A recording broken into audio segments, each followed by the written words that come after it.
welcome you to the City of New Haven in celebration of Black History Month to give a lecture on the presidency in black and white. You have been the White House correspondent for American Urban Radio Network since January of 1997, covering 3 presidents, Bill Clinton, George W. Bush, and current President Barack Obama.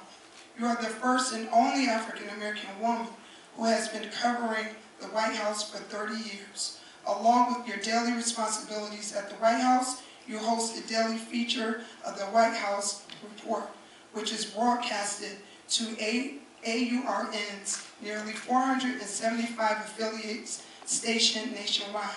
As a Baltimore native, you are a second-generation Morgan State University graduate following in your mother's footsteps. We are pleased to welcome you to our great city of New Haven and appreciate you taking the time and effort to be here.